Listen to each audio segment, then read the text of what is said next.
Hey there. I noticed that when teachers are trying to highlight certain areas on their web page to students, sometimes we're dancing around with our mouse.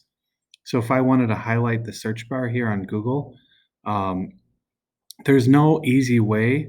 So what we naturally tend to do is shake our mouse around and hope that the students can notice where our mouse is shaking. Today, I'm going to go over a feature that you can enable on your Windows device that will allow you to show the location of your mouse pointer just by holding down the control button. So if I wanted to highlight the search bar on Google over here, I could hit the control button and you can see that it is manipulating three rings um, to highlight, to attract your eye to notice this area. So to enable this on your device, you can go to your search bar here and just type in mouse settings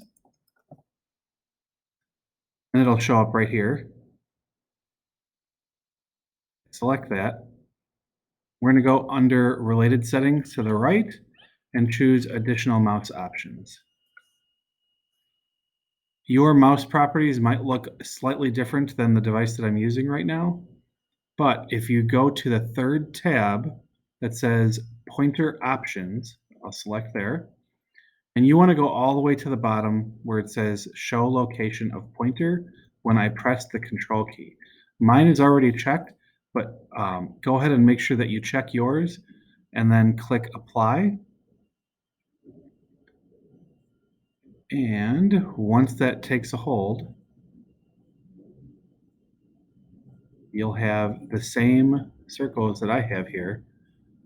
I hope this is helpful. If you need any other small tips that I think can be beneficial or that you think can be beneficial, let me know and I will share them out so that everyone can learn together. Thank you for your time.